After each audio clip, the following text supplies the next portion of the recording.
মনু কর্দম সংবাদ 4 নম্বর শ্লোক আমরা অধ্যয়ন করে শ্রবণ করব। তস্যাং স বৈ মহাযোগী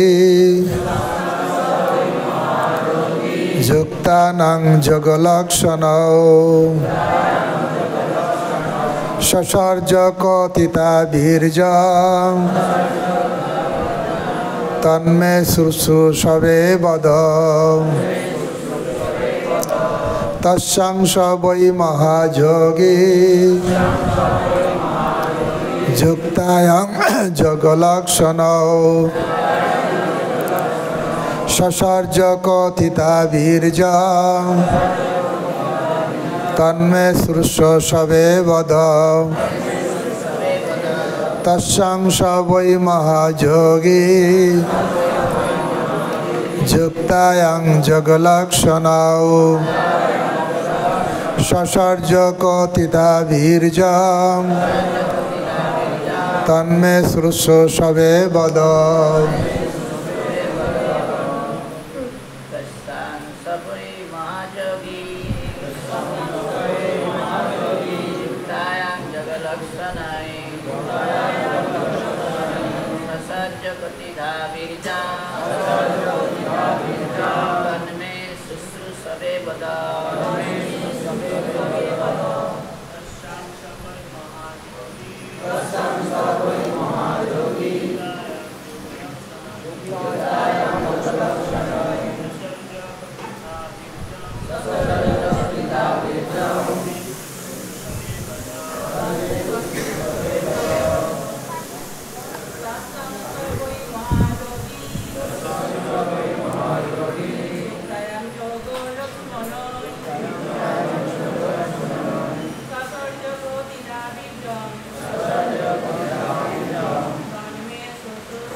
তস্যাম তার মধ্যে স কর্দম মুনি বৈ প্রকৃতপক্ষে মহাযোগী পরম যোগী যুক্তায়াম সমন্বিত যোগ লক্ষণৌ যোগসিদ্ধির 8 প্রকার লক্ষণ সমন্বিত সসর্জ উৎপাদন করেছিলেন কতিধা কতবার বীর্যম সন্তোষ তৎ সেই বর্ণনা মে আমাকে শুশ্রূষবে শুনতে আগ্রহী বদ বলুন।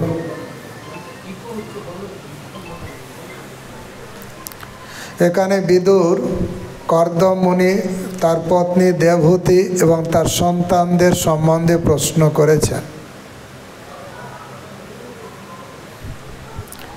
এখানে বর্ণনা করা হয়েছে দেবহূতি অষ্টাঙ্গ যোগ সাধনে অত্যন্ত নিপুণ ছিলেন। অষ্টাঙ্গ যোগের 8টি অঙ্গ হচ্ছে যম বা ইন্দ্রিয় সংযম, নিয়ম বা নিষ্ঠা সহকারে শাস্ত্রবিধি অনুশীলন, আসন বিভিন্ন প্রকার অঙ্গভঙ্গির অভ্যাস, প্রাণায়াম শ্বাস প্রশ্বাসের নিয়ন্ত্রণ, প্রত্যাহার বা ইন্দ্রিয় বিষয় থেকে ইন্দ্রিয় সমূহে প্রত্যাহার, ধ্যান বা মনের একাগ্রতা, ধারণা বা মনোনিবেশ এবং সমাধি বা আত্ম উপলব্ধি। সমাধির পর 8টি পূর্ণ অবস্থা রয়েছে যেগুলিকে বলা হয় যোগসিদ্ধি। পতি এবং পত্নী কর্দম এবং দেবহূতি উভয় যোগ অনুশীলনে পারদর্শী ছিলেন। পতি ছিলেন মহাযোগী, পত্নী ছিলেন যোগলক্ষণা বা যোগসিদ্ধির লক্ষণ সমন্বিতা। তারা যুক্ত হয়ে সন্তান উৎপাদন করেছিলেন। পূর্বে মহর্ষি মহাত্মাগণ জীবনে সিদ্ধি লাভের পর সন্তান উৎপাদন করতেন। তাছাড়া তারা কঠোর নিষ্ঠা সহকারে ব্রহ্মচর্যের ব্রত পালন করতেন। আত্ম উপলব্ধি এবং যোগের সিদ্ধি লাভের জন্য ব্রহ্মচর্য পালন করা পরম আবশ্যক। নিজের খেয়াল খুশি মতো ইন্দ্রিয় তৃপ্তি সাধন করে যাওয়া এবং সেই সঙ্গে কোনো প্রকার প্রতারককে ধন সম্পদ দান করার মাধ্যমে মহাযোগী হওয়ার কথা বৈদিক শাস্ত্রে কোথাও বর্ণনা করা হয়নি। অং তৎসৎ। হে মহাযোগী, যোগে সেই মহাযোগী যোগীর অষ্টসিদ্ধি সমন্বিত রাজকন্যার মধ্যে কত সন্তান উৎপাদন করেছিলেন? শ্রবণেশ্বু, আমাকে দয়া করে আপনি তা বলুন। এখানে বিদুর মৈত্র ঋষিকে প্রশ্ন করছেন। কর্দম মুনি মহাযোগী, তার পত্নী দেবহূতি, তিনিও যোগে পারদর্শিনী। উভয়ই তারা কয়টা সন্তান লাভ করেছিলেন এবং সেই তাদের সম্পর্কে বলুন। প্রশ্ন চলছে বিদুরের। বিদুর আপনারা জানেন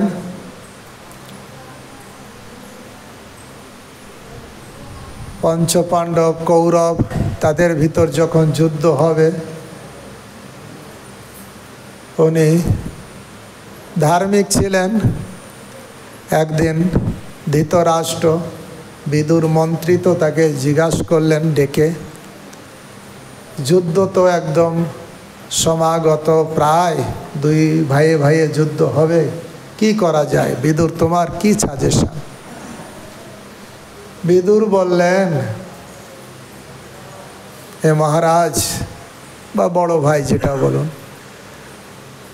আপনার যে বড় পুত্র, ধৃতরাষ্ট্রকে বলেন, আপনার যে বড় পুত্রকে দুর্যোধন সাক্ষাৎ অধর্ম, সাক্ষাৎ কলি, আপনি যদি এই ভয়ঙ্কর পরিস্থিতি থেকে উদ্ধার পেতে চান, বিরাট ধ্বংস থেকে নিজেকে রক্ষা করতে চান, আপনি যদি নিজের চোখে 100 ছেলের মৃত্যু না দেখতে চান, তাহলে একটা কাজ আপনাকে করতে হবে, এই সাক্ষাৎ কলি অধর্ম, এই দুর্যোধনকে আপনি এক্ষুনি ত্যাগ করে দিন একদম। তাহলে আপনার কল্যাণ, দেশের কল্যাণ, সমাজের কল্যাণ, প্রজাদের কল্যাণ, সবার কল্যাণ হবে। আর এই কথা উপদেশ দিচ্ছিলেন বিদুর, কাকে? ধৃতরাষ্ট্রকে। আর দুর্যোধন একটু দূরে দাঁড়িয়ে দাঁড়িয়ে শুনছিলেন আর সাপের মতন ফুলছিলেন। আমার খায় আর আমার বিরুদ্ধে ভটকাচ্ছে বাবাকে। কথা শেষ হয়ে ভিতরে ঢুকে বিদুরকে বলল, কে একে রেখেছে? একে এই হস্তিনাপুর থেকে এখনই বিতাড়িত করা হোক। এ মাত্র কিচ্ছু নেবে না, শুধু শ্বাসটুকু নিয়ে যেন এখান থেকে চলে যায়। খুব গালাগালি অপমান করল। বিদুর মনে মনে খুশি হলেন, গালাগালি খেয়ে খুশি হলেন। এ হচ্ছে ভক্তের লক্ষণ। সুখে দুঃখে সমকিতা, লাভ লাভ জয় জয়। কখনো ভক্ত দেখে ছেলে অশান্তি করছে, ভক্ত তাতে খুশি। কি মনে করে? এই ছেলের প্রতি আমার আসক্তি কমে যাচ্ছে। ছেলে ছেলে বলে, প্রাণ প্রিয় ছেলে বলে, তাকে ছাড়া আর কিছু চিন্তা করতে পারতাম না। ছেলে যদি দুষ্টামি করে, তার প্রতি আমার আসক্তি থাকবে না। তাহলে আসক্তি বাড়বে কোথায়? কৃষ্ণের প্রতি। আবার যদি ছেলে ভালো হয়, ঠিক আছে, ভগবানের সেবা করুক, ভালো হলেও ভালো, খারাপ হলে সব ভক্ত সব অবস্থাতে নিষ্পৃহ। বিদুর ঠিক মনে করলেন, এটা আমার জন্য একটা সৌভাগ্য। আমি চাইছিলাম ভাইয়ে ভাইয়ে যুদ্ধ হবে, এটা আমি চোখে দেখব না। আর আমাকে যখন এরকম অপমান করছে, আর রাজাও কিছু বলছে না, তীর ধনুক তার সামনে রেখে এক বস্ত্রে ওখান থেকে বেরোয় পড়লেন। শাস্ত্রে বর্ণনা করা আছে ভাগবতে। বিদুর সমস্ত তীর্থ ভ্রমণ করতে লাগলেন। তীর্থে তীর্থে সব জায়গায় কুণ্ডে কুণ্ডে স্নান করতে লাগলেন। করতে করতে পুরো কিশোর হয়ে গেছে, মানে একদম শরীর দুর্বল, কিন্তু তপস্যাতে শরীর দুর্বল কিন্তু মন সবল। এই জগতের মানুষ খালি দেখে শরীরের দিক, শরীরটাকে কী করে সুস্থ করতে হবে। কিন্তু আধ্যাত্মিক শক্তি কি করে পাওয়া যায় সেটা দেখে না। তাই বিদুর সব কুণ্ডে কুণ্ডে তীর্থে তীর্থে ভ্রমণ করছে, সব বৃন্দাবনের সব কুণ্ডে কুণ্ডে স্নান করছিলেন করে করে। আর বৃন্দাবনে একদিন হঠাৎ শুদ্ধ ভক্ত উদ্ধবের সঙ্গে দেখা হলো। কার? বিদুরের। আর উদ্ধব ভগবানের প্রাণপ্রিয় ভক্ত। উদ্ধবকে দেখেই বিদুর জিজ্ঞাসা করছেন, হে প্রভু উদ্ধব, আপনি বলুন দেবকী মাতা কেমন আছেন, বসুদেব কেমন আছেন, যাদবরা কেমন আছেন, আমার প্রাণপ্রিয় ভগবান কৃষ্ণ কেমন আছেন? সবার নাম করে করে জিজ্ঞাসা করছিলেন বিদুর, সবার নাম করে করে জিজ্ঞাসা। তখন উদ্ধব বললেন, হে বিদুর, তুমি যাদের কথা জিজ্ঞাসা করছো সেই যাদবরা সবাই জগৎ থেকে চলে গেছে। কারণ ভগবান চলে যাওয়ার আগে সবাইকে আগে পাঠিয়ে দিয়েছেন। তারপরে ভগবান যখন যাবেন, আমি তো খুব কান্নাকাটি করছিলাম। তখন ভগবান আমাকে বললেন, হে উদ্ধব, তুমি দুঃখ করো না, আমি চলে গেলেও আমি যাওয়ার আগে তোমাকে ভাগবত শ্রবণ করাবো। তুমি আমার কাছ থেকে ভাগবত শ্রবণ করো। আমি চলে যাওয়ার পরে তুমি এখন আমাকে যেমন দেখছো, চলে যাওয়ার পরে এই ভাগবত কথা স্মরণ করলে এখন যেমন দেখছো তখনই তেমন দেখতে পাবে। হরি বল। ভগবানকে দেখার উপায় কি? ভাগবত শ্রবণ। আসলে ভগবান এই জগৎ থেকে চলে গেছেন, কিন্তু ভগবান নিজেকে ভাগবত সমুদ্রে নিমজ্জিত করে রেখেছে। সমুদ্রে মণিমুক্তা পাওয়া যায়, কারা পাবে? ডুবুরিরা ডুব দিয়ে পাবে। ঠিক সেরকম ভাগবতে কৃষ্ণকে পাওয়া যায়। কে পাবে? যে ভাগবত সাগরে ডুব দেবে, অর্থাৎ যে শ্রদ্ধা সহকারে ভাগবত শুনবে, সেই ভগবানকে দর্শয়তি, একদম দর্শন করবে সাক্ষাৎ। উদ্ধবকে তাই বললেন। উদ্ধব বলছে, আমাকে এটাই বললেন যে উদ্ধব তুমি আমার কাছ থেকে শ্রবণ করো। আর ভগবান উদ্ধবকে ভাগবত কথা বলেছিলেন, বিদুরকে তাই বলছে না। ভগবান যাওয়ার আগে সৌভাগ্যক্রমে ভগবানের কাছ থেকে আমি ভাগবত কথা শুনলাম। তখন আরো সুন্দর সুন্দর কথা বললেন যে ভগবান দয়ালু, কত কৃপালু। অহো বকিঞ্জং স্তন্য কালকুটম, যে শ্লোকটা আছে এইখানেই বলেছেন যে বিদুর, তুমি জানো সেই কৃষ্ণ বাল্যলীলায় কত এই লীলা করেছেন। তিনি যখন পুতনা বধ করেছেন, পুতনা রাক্ষসী স্তনে বিষ মাখিয়ে নিয়ে এসেছেন, তবুও ভগবান এত দয়ালু, তাকে মাতৃপদ প্রদান করেছেন। কংবা দয়ালু শরণং ব্রজেং, এমন দয়ালু ভগবান ছাড়া কার শরণাগত হওয়া উচিত? এইভাবে কৃষ্ণের কথা, কৃষ্ণের লীলার কথা, বাল্যলীলা, পৌগণ্ড লীলা, কৌশল লীলা, দ্বারকা লীলা সব বললেন, একটা অল্প অল্প কথা।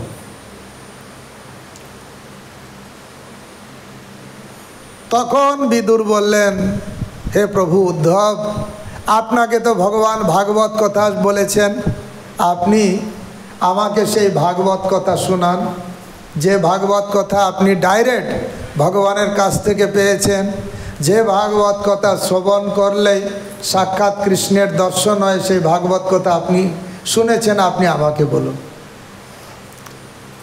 উদ্ধব বলেন, না, আমি বলবো না। কারণ ভগবান যখন ভাগবত কথা বলছিলেন, দুইজন আমরা ছিলাম, আমি আর মৈত্রমণি। তা ভাগবত কথা ভগবান আমাদের দুইজনকেই বললেন। বলে মৈত্রমণিকে বললেন, হে মৈত্রমণি, এই যে ভাগবত কথা আমি বললাম, সেই ভাগবত কথা তুমি পরবর্তীকালে বিদুরকে বলবে। বিদুর যখন এই কথা শুনেছে, ভগবান যাওয়ার সময় আমাকে স্মরণ করেছে।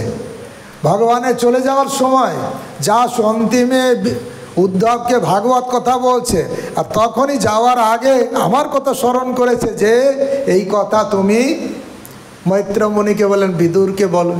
আর এই কথা শুনে বিদুর এত কান্না করছে, আহা ভগবান আপনি কত দয়ালু, আমার মতন এক তুচ্ছ ভক্তকেও আপনি স্মরণ করেছেন, কি ভাগ্য।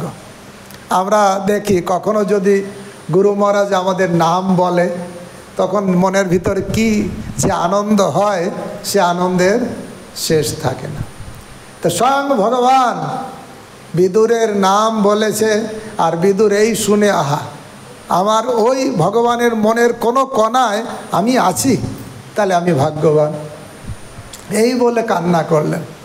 তারপরে বিদুর ওখান থেকে কোথায় পাবো মৈত্রমণিকে, ছুটতে ছুটতে হরিদ্বারে আসলেন। হরিদ্বারে এসে সেখানে বিদুরের কাছে, এই মৈত্র মুনির কাছে ভাগবত শুনছেন, আর তখন এই সব প্রশ্ন করছেন বিদুর কাকে, মৈত্র মুনিকে, যে সেই কর্দম মুনি সম্পর্কে বলুন। এর আগে আগে শুরু হয়েছে, এর অনেক আগে থেকেই বিদুর মৈত্র সংবাদ শুরু হয়েছে। তাই ভাগবতে কয়েকটা স্কন্ধ শুধু হবে বিদুর মৈত্র সংবাদ, যে কথাটা সুখদেব গোস্বামী পরীক্ষিত মহারাজকে বলছেন। বিদুর মৈত্র সংবাদ কি হয়েছে, হে পরীক্ষিত মহারাজ তুমি সেটা শোনো। সুখদেব গোস্বামী পরীক্ষিত মহারাজকে বলছেন যে সেই কথাটা সুত গোস্বামী নৈমিষারণ্যে ৮৮,০০০ ঋষিদের বলছে, আর সেইটাই ভাগবত রূপে আমাদের কাছে এসেছে। এটা ভাগবত হচ্ছে কৃষ্ণ থেকে অভিন্ন। কৃষ্ণ নিজেই বলেছেন আমি ভাগবত রূপে আমি অবতীর্ণ হব। কৃষ্ণ সধামে উপগতে ধর্ম জ্ঞানাধিবিষহ কলম নষ্ট মিষাদিশ পুরাণর্ক অধন উদিত। কৃষ্ণ এই জগৎ থেকে চলে গেলে সেই কৃষ্ণ আবার আবির্ভূত হয়েছেন পুরাণর্ক, শ্রেষ্ঠ পুরাণ অর্করূপ, মানে সূর্য স্বরূপ ভাগবত এই জগতে প্রকট হয়েছে। সূর্য উদয় হলে কি হয়, অন্ধকার থাকে। চৈতন্য চরিতামৃতে কবিরাজ গোস্বামী মঙ্গলাচরণের ২য় শ্লোকে লিখছেন, বন্দে শ্রীকৃষ্ণ চৈতন্য নিত্যানন্দ সহদত গৌড়দয়ে পুষ্পবন্ত চিত্র শব্দ তমানুত। বন্দে শ্রীকৃষ্ণ চৈতন্য নিত্যানন্দ সহদত, আমি গৌরাঙ্গ মহাপ্রভু এবং নিত্যানন্দ প্রভুকে আমি প্রণাম করি। গৌড়দয়ে পুষ্পবন্তী, ভারতের পূর্ব দিগন্তে গৌড়দয়ে উদয় হয়েছে। চিত্র শব্দ তমানুধ, তম অন্ধকার নাশ করার জন্য যেমন চাঁদ আর সূর্যের উদয় হয়, তেমন চৈতন্য মহাপ্রভু এবং নিত্যানন্দ প্রভু চাঁদ আর সূর্য স্বরূপ পূর্ব দিগন্তের গৌড় দেশে তিনি অবতীর্ণ হয়েছেন। কবিরাজ গোস্বামী তার ব্যাখ্যা দিচ্ছেন চৈতন্য চরিতামৃতে আদিলীলার ১ম অধ্যায়ে। চৈতন্য মহাপ্রভু এসেছেন আর নিত্যানন্দ প্রভু এই গৌড় পূর্ব দিগন্তে, ভারতের পূর্ব দিগন্তে উদয় হয়ে চাঁদ এবং সূর্যের মতন জগতের অন্ধকার নাশ করেছে। আবার ব্যাখ্যা দিতে বলছে চাঁদ এবং সূর্য অন্ধকার নাশ করে বটে, জগতের অন্ধকার নাশ করে, কিন্তু আমাদের হৃদয় গুহায় যে অন্ধকার থাকে সেটা নাশ করতে পারে না। যেমন চাঁদ এবং সূর্য গুহার অন্ধকার নাশ করে না, আন্ডারগ্রাউন্ডে যেসব থাকে সেটা চাঁদ এবং সূর্যের আলো সেখানে প্রবেশ করে না, সেখানে আলোকিত করার জন্য সূর্য চাঁদ কোনো কাজে লাগে না, সেখানে আলো যায় না। ঠিক সেরকম বাইরে আলো দিতে পারে চাঁদ সূর্য, কিন্তু আমাদের হৃদয়ের গুহার ভিতর যে অন্ধকার, সে অন্ধকার চাঁদ এবং সূর্য আলো দিতে পারে না। এই জন্য মহাপ্রভু নিত্যানন্দ প্রভু আসলেন। মহাপ্রভু এসে কি করলেন, 2 ভাগবত দিলেন এই জগতে, 2 ভাগবত দিলেন, যা দিয়ে সমস্ত মানুষের হৃদয় অন্ধকারকে নাশ করলেন। কি ভাগবত? এক ভাগবত ভাগবত শাস্ত্র, আর ভাগবত ভক্তি রসপাত্র। এক হচ্ছে ভাগবত শাস্ত্র, আর হচ্ছে ব্যক্তি ভাগবত ভক্তি রসপাত্র। যে ভাগবত রসে হাবুডুবু খাচ্ছেন সে হচ্ছে ব্যক্তি ভাগবত। তাই এই ভাগবত রূপ সূর্য উদয় হয়ে আমাদের হৃদয়ের অন্ধকার নাশ করে। আর ভাগবত অধ্যয়ন করার জন্য আমাদের ব্যক্তি ভাগবতের কাছে যেতে হয়। মহাপ্রভু তার প্রিয় ভক্ত ছিলেন স্বরূপ দামোদর, পার্সোনাল সেক্রেটারি।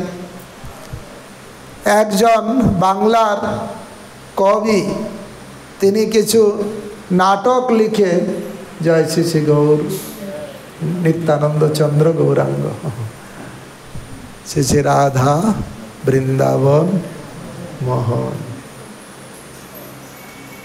বৃন্দাবনকে মোহিত করেন রাধা বৃন্দাবন মোহন। সবাই কৃষ্ণের রূপে মোহিত, তাই তিনি বৃন্দাবন, বৃন্দাবনে সবাই মোহিত। তা দুই ভাগবত মহাপ্রভু দিলেন, দুই ভাগবত দিয়ে জগতের সবার হৃদয়ের অন্ধকারকে নাশ করলেন। ব্যক্তি ভাগবত কাছে না গেলে গ্রন্থ ভাগবত উপলব্ধি হয় না। যে কথাটা বলছিলাম, স্বরূপ দামোদর যখন দেখলেন একজন বাংলার কবি এসেছেন, খুব জোরাজুরি করছে ওনার নাটকটা পড়ার জন্য, কারণ স্বরূপ দামোদর না পড়লে মহাপ্রভু সেটা পড়ে না। এই জন্য আগে ওনার সেক্রেটারি, এই জন্য ওনাকে খুব অনুরোধ করেছেন। যখন উনি পড়েছেন দেখছেন হাজারটা ভুল, জগন্নাথের বিগ্রহ আর পরমাত্মা আলাদা করেছে। এই রকম ভগবান বিগ্রহ আলাদা, ভগবান আলাদা। হ্যাঁ, চৈতন্য মহাপ্রভু পরমাত্মা রূপে জগন্নাথের ভিতরে আছে, এই রকম সব শ্লোকে উল্লেখ করেছে, যা হাজারটা ভুলের সমন্বয় তুল্য। আর স্বরূপ দামোদর খুব বকা দিয়েছে, মূর্খ, জানো না, সিদ্ধান্ত জানো না, নাটক লিখতে এসছ। তারপরে দেখছে মুখ খুব চুনকালি করে বসে আছে, তখন একটু আশ্বাস দেওয়ার জন্য বলে, যাও ভাগবত পড়বে, ঘরে যে ভাগবত পড়ো, একা একা না, যাও ভাগবত পড়ো গিয়া বৈষ্ণবের স্থানে, একান্ত আশ্রয় করো চৈতন্য চরণে। যাও বাড়িতে যে ভালো করে ভাগবত পড়ো, তাহলে জানিবে সিদ্ধান্ত সমুদ্র তরঙ্গ। ভক্তদের কাছে যে ভাগবত পড়তে হবে, যাও ভাগবত পড়ো গিয়া ভাগবতের স্থানে, একান্ত আশ্রয় করো চৈতন্য চরণে। আর একটা জায়গায় চৈতন্য চরিতামৃতে শ্লোক দেওয়া আছে, মহাপ্রভুর ভক্তগণের নিত্য করো সঙ্গ, তবেই জানিবে সিদ্ধান্ত সমুদ্র তরঙ্গ। মহাপ্রভুর যারা ভক্ত তার সঙ্গ করো, তাহলে তুমি সিদ্ধান্ত জানতে পারবে।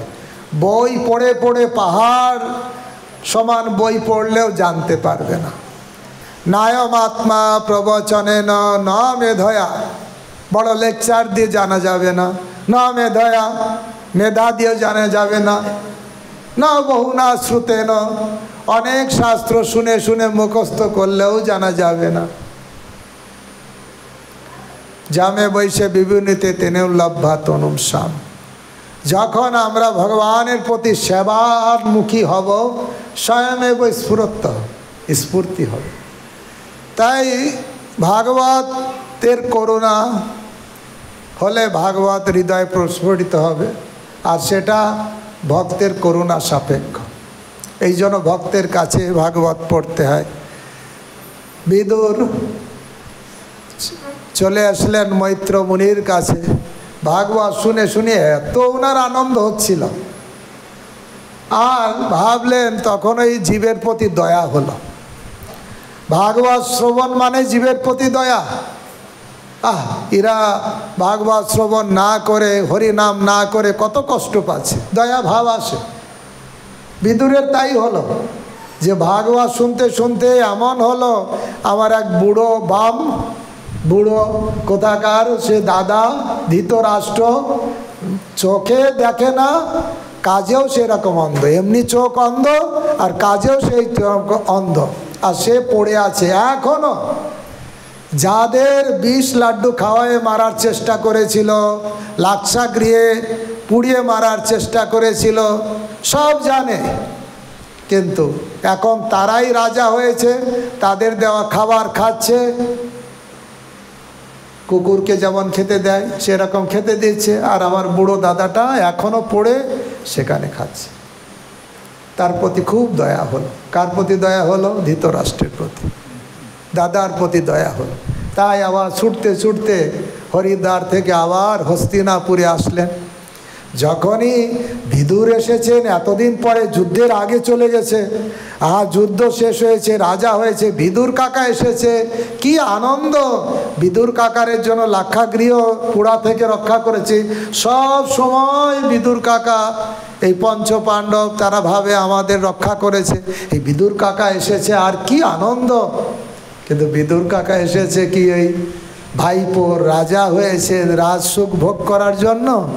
না, এই ধৃতরাষ্ট্রকে খেদিয়ে বিদায় করার জন্য, ঘর ছেড়ে। তা এসেছেন, আর রাত্রে তখন বলেছেন অবশ্য, যুধিষ্ঠির মহারাজ বিদুরকে বলেছিলেন শ্লোক, যে যে আপনার মতন মহাত্মা সাক্ষাৎ তীর্থস্বরূপ, আপনি তীর্থে যান কি জন্য? তীর্থকে পবিত্র করার জন্য। সত্যতাং গদাভৃত, আপনি হৃদয়ে স্বয়ং গদাধারী ভগবানকে ধারণ করেছেন, আপনার তীর্থে যাওয়ার দরকার হয় না, কিন্তু তীর্থকে পবিত্র করার জন্য। পাপীরা তীর্থে যায় কি জন্য? পাপ খালন করার জন্য। শুদ্ধ ভক্ত তীর্থে যায় কেন? সেই পাপটাকে মুক্ত করার জন্য। পাপীরা যায় পাপটাকে রাখার জন্য, সেখানে ছেড়ে দেওয়ার জন্য, পাপ ধোয়ার জন্য। আর শুদ্ধ ভক্ত যায় সেই পাপ থেকে তীর্থকে মুক্ত করার জন্য। কেন? শুদ্ধ ভক্তের হৃদয়ে কে আছে? সত্যতাং গদাভৃত, গদাধারী ভগবান। সেই জন্য তো নরোত্তম দাস ঠাকুর গাইছে, তোমার হৃদয়ে সদা গোবিন্দ বিশ্রাম, গোবিন্দ কহেন মম বৈষ্ণব পরাণ, প্রতি জন্মে করি আশা চরণের ধূলি, নরোত্তমে কর দয়া আপনারে। আর বিদুর রাত্রে ধৃতরাষ্ট্রর ঘরে গেলেন, আর এমন প্রিচিং করলেন, এখনও আপনি পড়ে আছেন, বের হন, চলুন তপস্যা করুন।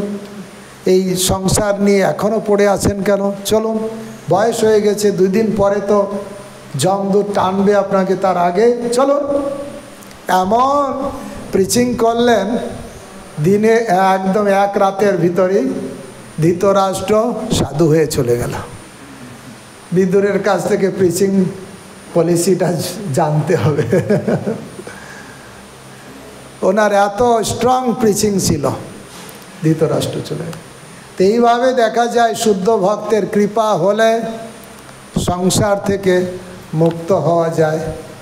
তা আমি আজকে ভাবছিলাম একটু নিত্যানন্দের কথা বলবো, নিত্যানন্দ ধামে এসেছি, কিন্তু ভাগবত কথা বলতে বলতেই ওইদিকে বিদুরের কথা, শুদ্ধ ভক্তের কথা, উদ্ধবের কথা, হ্যাঁ একটু বলি নিত্যানন্দের কথা।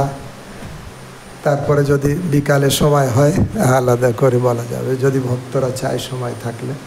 আজকে একাদশী, ভগবানের একাদশীর উপবাস। উপবাস মানে ভগবানের কাছে বাস করা, হরিকথার মাধ্যম দিয়ে যদি সুযোগ হয়। তা আমরা পবিত্র ধামে এসেছি, একচক্রা ধামে। একচক্রা ধাম খুবই পবিত্র ধাম। যুধিষ্ঠির মহারাজ যখন এসেছিলেন, পঞ্চ পাণ্ডব এসেছিলেন, তখনই ভাবছিলেন এত সুন্দর ধাম, এত পবিত্র ধাম মনে করিনি, এত সুন্দর জায়গা, অত জায়গায় ঘুরেছি, এত সুন্দর জায়গা দেখিনি। তখন স্বপ্নে বলরাম এসে বলেন, এটা হচ্ছে আমার ধাম, আমি এখানেই কলিযুগে নিত্যানন্দ রূপে আবির্ভূত হব, এই একচক্রা ধাম আমার নিত্য ধাম। ত্যাগচক্রধাম খুব পবিত্র জায়গা, যেখানে স্বয়ং নিত্যানন্দ প্রভু বলরাম তিনি আবির্ভূত হয়েছেন। আর এখানে আবির্ভূত হয়ে সুন্দর সুন্দর বাল্য লীলা করেছেন। হাড়াই পণ্ডিত পদ্মাবতীর ঘরে এত সুন্দর লীলাবিলাস করেছেন। আর নিত্যানন্দ প্রভুকে এত ভালোবাসতেন হাড়াই পণ্ডিত, মনে হয় দেহটা হাড়াই পণ্ডিত আর প্রাণটা হচ্ছে নিত্যানন্দ প্রভু। সবাই আমরা আমার প্রাণকে ভালোবাসি, প্রাণ যদি চলে গেল এই দেহটা শ্মশানে থাকে, এই জন্য প্রাণটাকে সবাই ভালোবাসি। তা হাড়াই পণ্ডিতের দেহটা তার নিজের, কিন্তু প্রাণটা ছিল নিত্যানন্দ প্রভু। যখন যেখানে যেতেন ফিরে ফিরে এসে নিত্যানন্দ প্রভুকে দেখতেন। আর একদিন তো এরকম হলো, সন্ন্যাসী আসলেন। তার আগে নিত্যানন্দ প্রভু অনেক বাল্য লীলা করেছেন, কৃষ্ণলীলা, রামলীলা, পুরো অ্যাজ ইট ইজ। এবং সেই লীলাতেই ঢুকে যেতেন, কখনো অচেতন হয়েছেন। তা আবার সেই লীলা শুরু হয়েছে, আবার চেতন ফিরে আসে। চৈতন্য ভাগবতে সুন্দর সুন্দর বাল্য লীলার কথা বর্ণনা আছে, অনেক লীলা করেছেন। কিন্তু নিত্যানন্দ প্রভুর ইচ্ছা গৃহত্যাগ করবেন। আর হঠাৎ একজন সন্ন্যাসী এসেছেন। সন্ন্যাসী এসে হাড়াই পণ্ডিতের গৃহে যখন অতিথি হয়েছেন, হাড়াই পণ্ডিত সন্ন্যাসী নাকি এত আনন্দ, সারা রাত ধরে কৃষ্ণ কথা বললেন। আর বললেন, আমি আপনার কি সেবা করতে পারি? হাড়াই পণ্ডিত বললেন।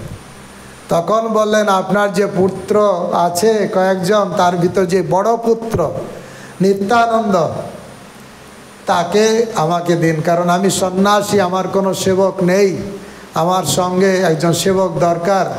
আপনার এই পুত্রকে যদি দেন। তখন বয়স মাত্র 12 বছর, এক যুগ কেবল হয়েছে, 12 বছর। আর যখন সন্ন্যাসী চেয়েছেন, তখন মনে পড়েছে দশরথের কাছেও বিশ্বামিত্র মুনি 2 পুত্রকে চেয়েছিলেন, আর দশরথ রাজা দিয়ে দিয়েছিলেন। সন্ন্যাসী যা চায় তাই দেওয়া উচিত। কিন্তু বললেন, ঠিক আছে, আমি আমার স্ত্রীর সঙ্গে একটু কনসাল্ট করি, একটু আলোচনা করি। যখন পদ্মাবতীকে বললেন, দেখো সন্ন্যাসী এই আমাদের নিত্যানন্দ পুত্রকে চেয়েছে, কি করি? তখন পদ্মাবতী বললেন, আদর্শ স্ত্রী, বলে স্বামীর ইচ্ছা আমার ইচ্ছা, আপনি যেটা ভালো মনে করেন আমি তাতেই সম্মতি। এইটাই সংসার, এরকম হওয়া উচিত। স্বামীর সঙ্গে সহযোগিতা করা উচিত, নাই তো স্বামী দক্ষিণ মেরুতে যাবে, স্ত্রী উত্তর মেরুতে যাবে। এরকম হলে কোর্টে যেতে হয়, কোর্টে ফাইল হয়ে যায় খুব অল্প দিনের ভিতর। একজন আর একজনের সঙ্গে মতবিরোধ, তারপরে চরম অবস্থা। কিন্তু না, সংসার সুখের হয় রমণীর গুণে, পতিব্রতা ভাব থাকতে হবে। তা শাস্ত্রে বর্ণনা আছে সেইভাবে। যখন চৈতন্য ভাগবতে বর্ণনা আছে, হাড়াই পণ্ডিত দিয়ে দিলেন, মাথা নুয়ে পুত্রকে দান করলেন। আর তার বিরহে এত কাতর হলেন, সন্ন্যাসী পুত্রকে নিয়ে যাচ্ছে। আর হাড়াই পণ্ডিত পদ্মাবতী পিছনে পিছনে আসছে। যতদূর চোখে দেখা যাচ্ছে ততদূর অপলক নেত্রে তাকিয়ে আছে। আর যখন ঠিক দৃষ্টির অগোচর হয়েছে, তখনই একদম হাড়াই পণ্ডিত মূর্ছিত হয়ে গেছে।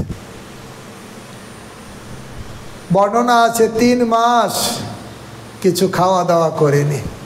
3 মাস পুত্রের বিরহে 3 মাস খাওয়া দাওয়া বন্ধ, এইভাবে শুধু প্রাণ রেখেছে।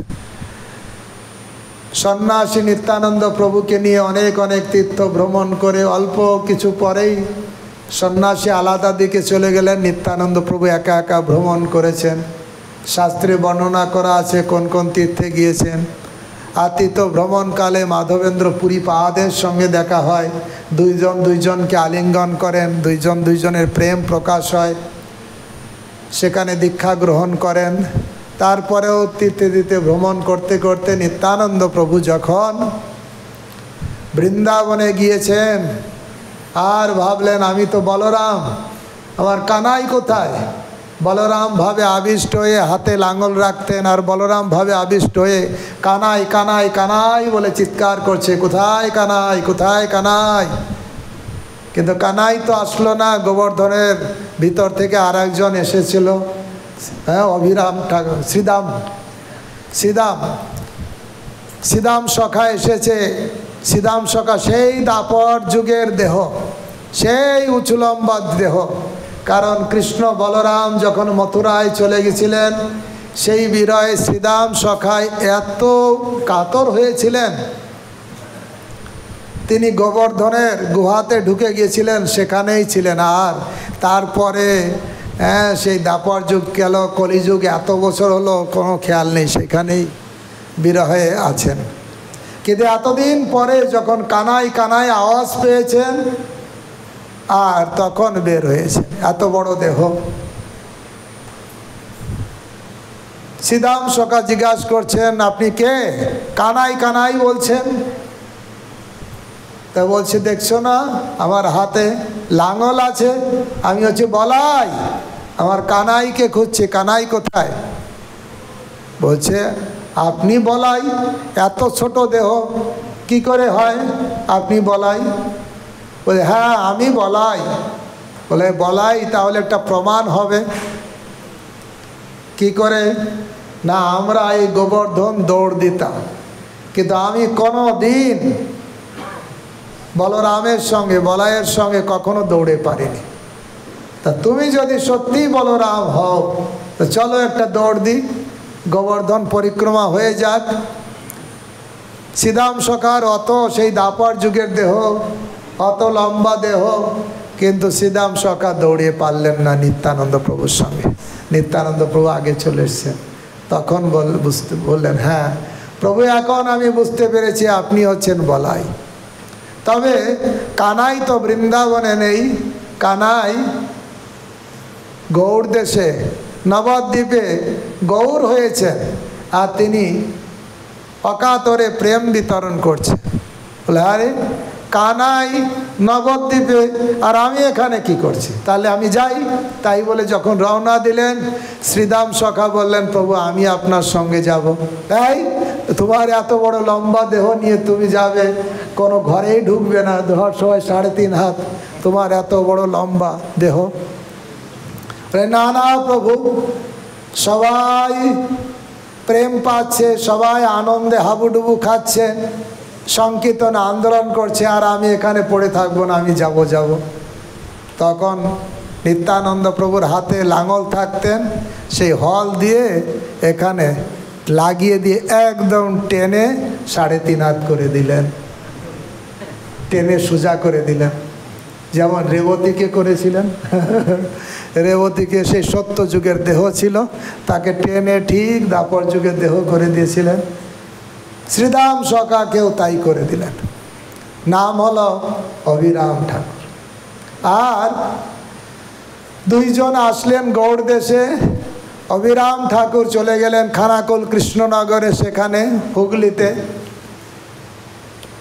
সিঙ্গুর থেকে কিছু ভক্তরা এসছে মনে হয়, হুগলি থেকে আসছে না? কারা কারা এসছেন হাত তুলুন। এই তো অনেক ভক্ত, প্রায় 70 জন ভক্ত এসছে। হুগলি জেলায় খানাকুল কৃষ্ণনগর, সেখানে যে উনি শ্রীপাঠ খুললেন, হাতে চাবুক ছিল, জয়মঙ্গল চাবুক। ওই চাবুক দিয়ে যাকে মারতেন তারই কৃষ্ণ প্রেম হয়ে যেত। আমাদের যদি সেই চাবুকের ঘায়ে একবার লাগতো, হায় রে হায়, আমরা গেলাম খুঁজলাম, বলছে না এখানে আর সেই চাবুক নেই। অনেক লীলা আছে অভিরাম ঠাকুরের লীলা।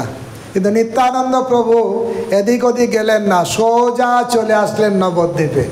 নবদ্বীপে এসে তিনি নন্দনাচার্য ভবন, সেখানে লুকিয়ে থাকলেন। বলে আমার প্রভু যদি হবে, আমার প্রভু গৌড় দেশে এসেছে, নবদ্বীপে এসেছে, আমি যদি তার সেবক হই আর তিনি যদি আমার প্রভু হয়, আমাকে ঠিক টেনে কাছে নেবে, আমি আগে যাব না, আমার প্রভু ডেকে নিয়ে গেলে তারপরে যাব। তাই বলে নন্দনাচার্য ভবনে লুকিয়ে থাকলেন। এই লুকোচুরির অনেক কাহিনী আছে চৈতন্য লীলাতে। অদ্বৈত আচার্যকে শ্রীরাম পণ্ডিত যখন খবর দিলেন মহাপ্রভু আপনাকে ডাকছে, আপনি এত চিৎকার করে করে ডেকে ডেকে যাকে এনেছেন তিনি নবদ্বীপে এসেছেন, আর তিনি বলছেন বেটা নাড়া, সবাই আমার কাছে আসলো, নাড়া, এখনো শান্তিপুরে আছে, আপনি আসুন। আসলে শ্রীরাম পণ্ডিত যাওয়ার আগেই অদ্বৈত আচার্য বুঝতে পেরেছে। শ্রীরাম পণ্ডিতকে বলছে কি মহাপ্রভু আমাকে ডাকতে পাঠিয়েছে, কিন্তু আমি যাব, আমিও লুকিয়ে থাকবো, আমি লুকিয়ে থাকবো, আমার প্রভু যদি হয় আমাকে ডেকে নেবে। উনিও এই নন্দনাচার্য ভবনে লুকিয়েছিলেন, তারপরে ডেকে নিল। শুক্লাম্বর ব্রহ্মচারী, তার দেহে যখন মহাপ্রভুর আবির্ভাব ঘটল, শিবানন্দ সেনও বলল আমার প্রভু যদি শুক্লাম্বর ব্রহ্মচারী দেহে এসেছে কি আসেনি আমি পরীক্ষা করব। হাজার হাজার লোক তা মহাপ্রভুর কৃপা নিচ্ছে।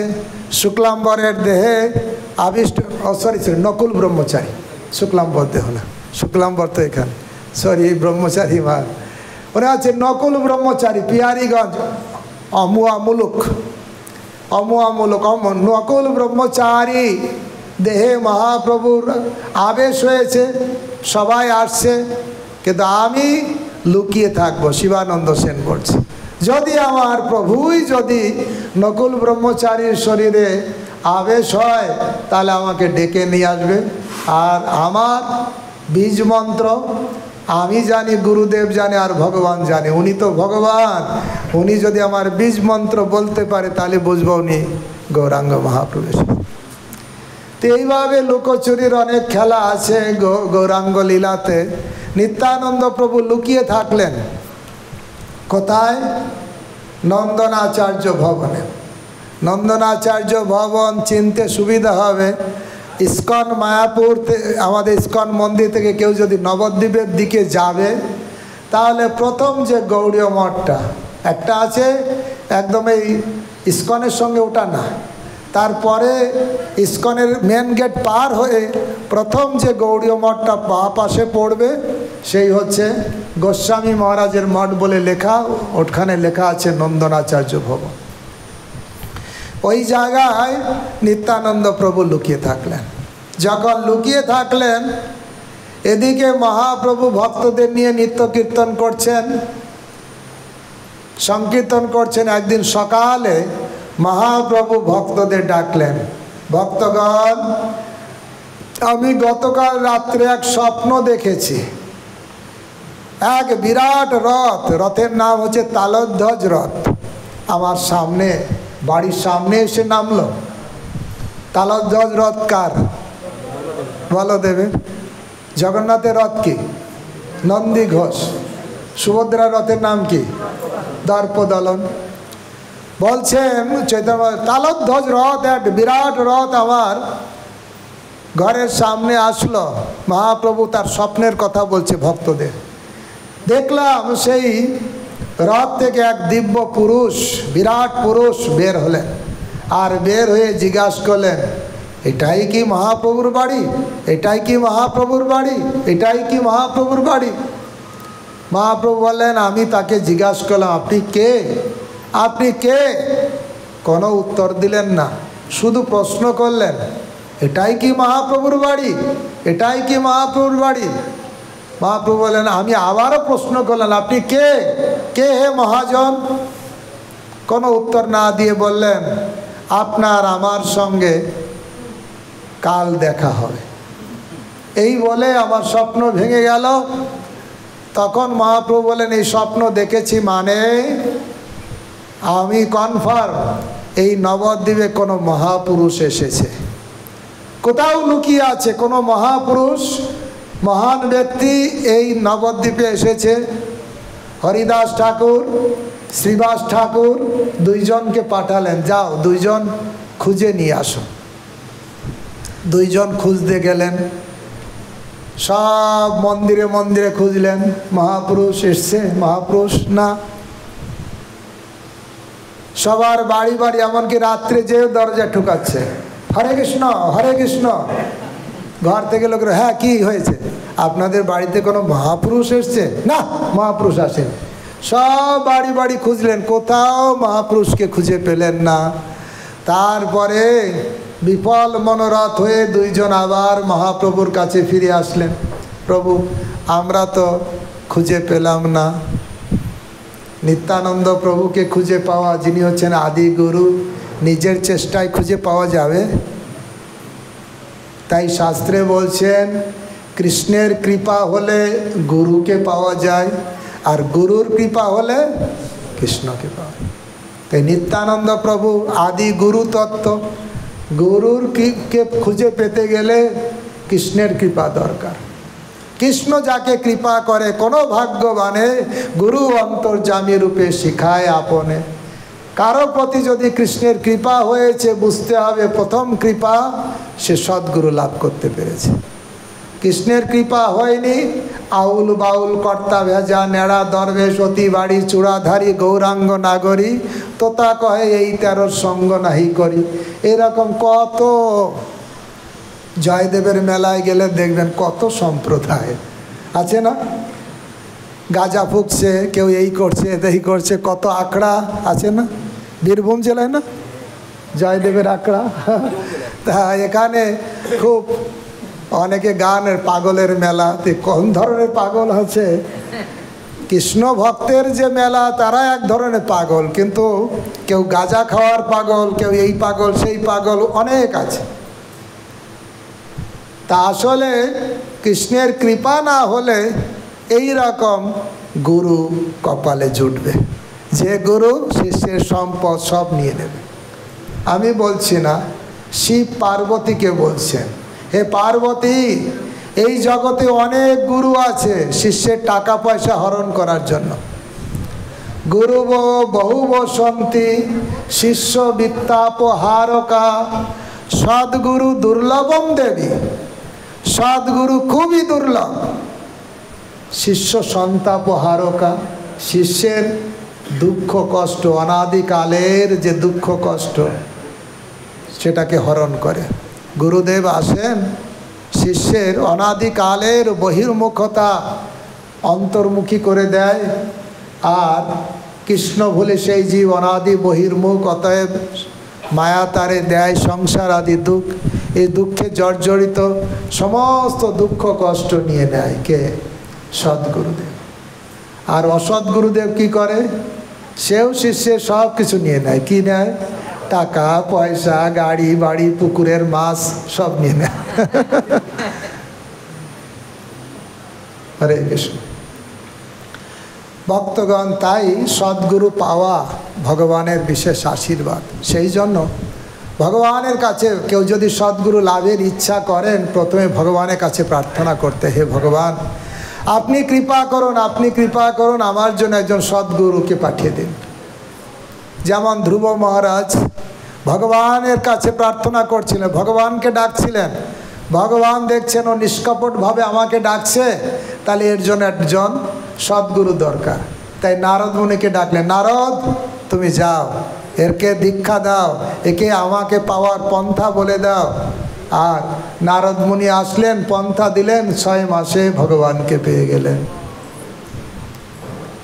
এই জন্য কৃষ্ণের কৃপা হলে গুরু পাওয়া যায়, আর গুরু কৃপা হলে কৃষ্ণকে পাওয়া যায়।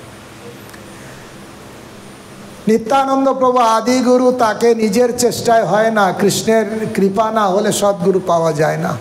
এই জন্য মহাপ্রভু বললেন, ও তোমরা পাচ্ছ না, আমি যাচ্ছি। মহাপ্রভু নিজেই বের হলেন, এদিক ওদিক কোথাও গেলেন না, একদম সোজা যে নন্দনাচার্য ভবনে ঢুকলেন। দেখলেন নিত্যানন্দ প্রভু বসে আছেন, মহাপ্রভু একদম সেই ঘরে প্রবেশ করলেন। আর সেখানে বর্ণনা করা আছে, একজন আর একজনের মাধুরী আস্বাদন করতে লাগলেন, চোখ দিয়ে চোখ দিয়ে ভোগ করা যায়, যায় কি না?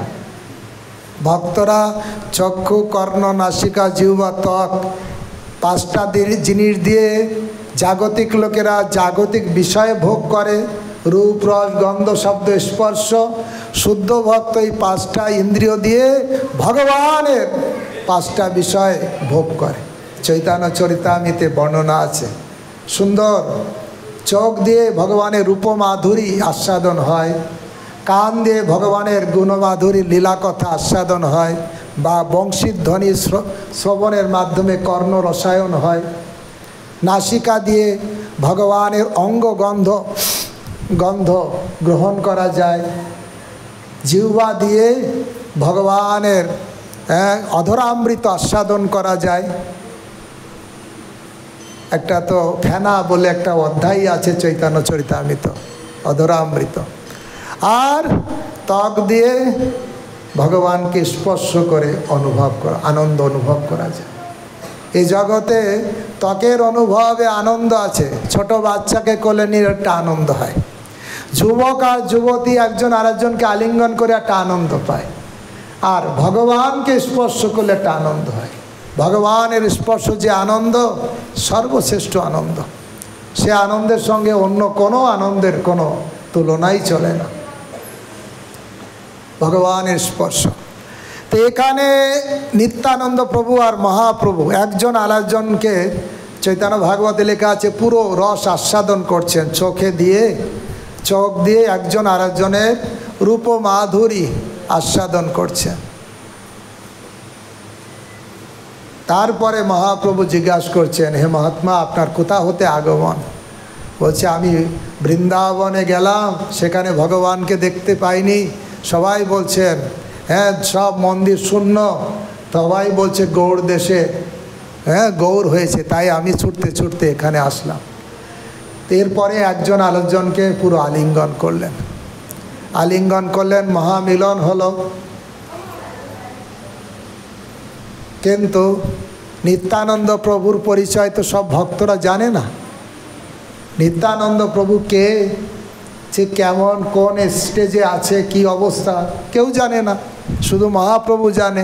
সবাইকে জানানোর ইচ্ছা হয়েছে, তাই শ্রীবাস ঠাকুরকে এরকম ইঙ্গিত করলেন, শ্রীবাস গান গাও। তখন শ্রীবাস ঠাকুর তিনি ভাগবতমের 10ম স্কন্ধে শ্লোক আবৃত্তি করছেন।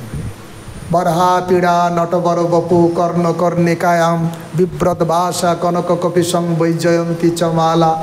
এই শ্লোক যখন আবৃত্ত করেছেন, নিত্যানন্দ প্রভু সেই অষ্টসাত্ত্বিক বিকার একদম ছটপট, চোখ দিয়ে অজস্র ধারায় অশ্রু নির্গত হচ্ছে, শরীরে কম্প, অষ্টসাত্ত্বিক বিকার যখন দেখেছে সবাই, তখন নিত্যানন্দ প্রভুকে উপলব্ধি করতে পেরেছে। তারপরে নিত্যানন্দ প্রভুকে নিয়ে মহাপ্রভু কীর্তন করতে করতে এসছে। নিত্যানন্দ প্রভুকে জিজ্ঞাসা করছেন, প্রভু আপনি কোথায় থাকবেন? তখন বললেন, এই বামনার ঘরে, অর্থাৎ শ্রীবাস ঠাকুরকে দেখিয়ে বললেন, এনার ঘরে থাকবো। আর শ্রীবাস ঠাকুরের ঘরে নিত্যানন্দ প্রভু থাকলেন, মহাপ্রভু চলে গেলেন মহাপ্রভুর গৃহে। এইভাবে নিত্যানন্দ প্রভু শ্রীবাস ঠাকুরের স্ত্রীকে, মালিনীকে মায়ের মতন দেখতেন। এবং যখনই নিত্যানন্দ প্রভু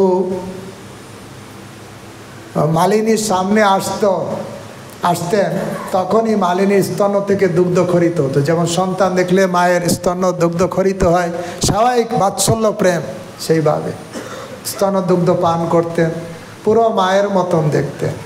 শিবাস অঙ্গনে অনেক সুন্দর সুন্দর লীলা হয়েছে। একদিনের ঘটনা তো এরকমই, মালিনী দেবী বাসন পরিষ্কার করছেন, একটা বাটি কাকে নিয়ে চলে গেছে, আর দুঃখ করছেন। তখন নিত্যানন্দ প্রভু সেখানে এসেছে। মা কি হয়েছে, দুঃখ করছে? দেখো না বাবা, একটা কাক এসে একটা বাটি নিয়ে চলে গেল, ঠাকুরের বাটি নিয়ে চলে গেছে। পণ্ডিত কি বলবে, বাটিটা রাখতে পারে, তখন নিত্যানন্দ প্রভু শুনে ডাক দিলেন, এই কাক কোথায় আছো, এই বাটিটা ফেরত দিয়ে যাও। সঙ্গে সঙ্গে কাক আবার বাটিটা নিয়ে আবার এনে যেখান থেকে নিয়েছিল সেখানে রেখে আসে। বৃন্দাবন দাস ঠাকুর লিখছেন, যার কথা ইন্দ্র বরুণ চন্দ্র সবাই শোনে আর তার কথা একটা কাক শুনবে, তাতে আর আশ্চর্য কি আছে? যিনি হচ্ছেন স্বয়ং বলরাম, যার একটা অংশ অনন্ত শেষ, যার ফনার উপরে অনন্ত কোটি ব্রহ্মাণ্ড ধারণ করে আছেন, সেই বলরাম, সেই নিত্যানন্দ। আর সেখানে অনেক সুন্দর সুন্দর লীলা করেছেন। একদিন তো মহাপ্রভু বলছেন, কালকে তোমার ব্যাস পূজা, ব্যাসদেবের আবির্ভাব তিথি, কালকে তোমার ব্যাস পূজা হবে। কোথায় হবে? বলছে এই বামনার ঘরে। শ্রীবাস ঠাকুরকে দেখিয়ে শ্রীবাস ঠাকুরকে বললেন, তোমার তো খুব ঝামেলা পড়ে গেল, এত বড় উৎসব তোমাকে পালন করতে। বলছে না, আমার সব ব্যবস্থা আছে, শুধু একটা পুঁথি বই নিয়ে আসবো কিভাবে ব্যাস পূজা করা হয়, আর সব রেডি আছে আমার কাছে। তার আগের দিন অধিবাস শুরু হলো, এমন অধিবাস কীর্তন হলো, অন্য কিছু না, শুধু হরিনাম। মহাপ্রভু নিত্যানন্দ প্রভু শ্রীবাস অঙ্গনে কীর্তন করলেন, খুব উদ্দণ্ড নিত্য কীর্তন, ভাবে বিভোর হয়ে। একজন আর একজনের চরণ ধরতে চাইলেন। ভক্তি পুরুষোত্তম মহারাজ কয়েকদিন আগে বলছিলেন যে আগে কীর্তন হতো একটা ভাব, হ্যাঁ, কিন্তু এখন সেই রকম আর খুব হয় না, তেমন হয় না।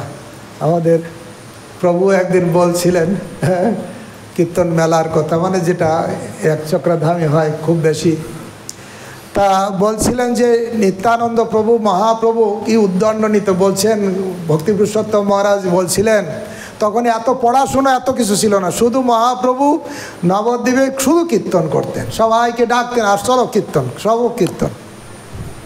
আর কীর্তনের ভাবটা ছিল আলাদা।